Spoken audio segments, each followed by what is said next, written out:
എല്ലാ ഗൃഹോപകരണങ്ങൾക്കും ഫിനാൻസ് സൗകര്യം. 20,000 സ്ക്വയർ ഫീറ്റിൽ ഗൃഹോപകരണങ്ങളുടെ Rajadhani gallery furniture and appliances, Sania തിയേറ്ററിന് എതിർവശം, എരമല്ലൂർ. അവർ sister concern grand furniture mart, Eramallur.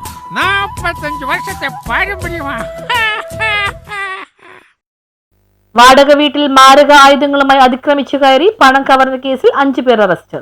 വാടക വീട്ടിൽ മാരകായുധങ്ങളുമായി അതിക്രമിച്ചു കയറി പണം കവർന്ന കേസിൽ 5 പേർ അറസ്റ്റിലായി. വെങ്ങോല പോഞ്ഞാശ്ശേരി കനാൽ ജംഗ്ഷൻ കിഴക്കൻ വീട്ടിൽ റിൻഷാദ് 32, ഇലഞ്ഞിക്കൽ സലാഹുദ്ദീൻ 32, വലിയകുളം ഭാഗത്ത് മുട്ടത്തോടൻ വീട്ടിൽ ബേസിൽ 27, പട്ടിമറ്റം ചേലക്കുളം കാവുംപറമ്പ് ഭാഗത്ത് പേരക്കാട്ട് വീട്ടിൽ അനു 34, പോഞ്ഞാശ്ശേരി കനാൽ ജംഗ്ഷൻ ഭാഗത്ത് മുച്ചേത്ത് വീട്ടിൽ മുഹമ്മദ് സലീം 33 എന്നിവരെയാണ് പെരുമ്പാവൂർ പോലീസ് അറസ്റ്റ് ചെയ്തത്. ബുധനാഴ്ച വൈകിട്ടാണ് സംഭവം. അസം സ്വദേശിയായ മുഹമ്മദ് മുബാറക്ക് വാടകയ്ക്ക് താമസിക്കുന്ന വീട്ടിൽ അതിക്രമിച്ചു കയറി പോക്കറ്റിലുണ്ടായിരുന്ന 37,000 രൂപ കവർന്ന് കടന്നുകളയുകയായിരുന്നു. റിൻഷാദ് മയക്കുമരുന്ന് ഉൾപ്പെടെ നിരവധി കേസിലെ പ്രതിയാണെന്ന് പോലീസ് പറഞ്ഞു. ഇൻസ്പെക്ടർ TM സൂഫിയുടെ നേതൃത്വത്തിലാണ് അന്വേഷണം. News bureau, Perumbavoor.